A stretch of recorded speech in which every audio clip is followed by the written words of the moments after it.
Tentara Rusia yang dikenal cerdik dan unggul di medan perang nyatanya bisa kena prank juga. Viral sebuah video di media sosial Telegram pada Rabu 14 Agustus 2024 yang memperlihatkan momentum terjebaknya tentara Rusia. Tepatnya di wilayah Kursk, militer Rusia awalnya berhasil menangkap sekelompok tentara Ukraina. Namun selang berapa lama, di tengah perjalanannya tentara Rusia menyadari bahwa mereka dikepung. Karena tidak ada pilihan lain, dengan terpaksa militer Rusia meletakkan senjata mereka dan bersama dengan para tahanan pergi ke pasukan utama Angkatan Bersenjata Ukraina dan menyerahkan diri.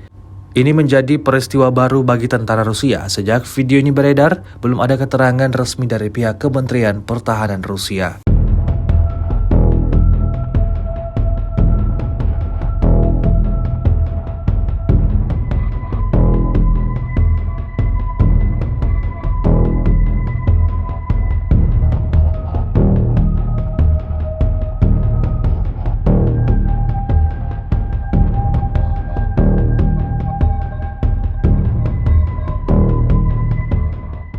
Download Tribun X sekarang, menghadirkan lokal menjadi Indonesia.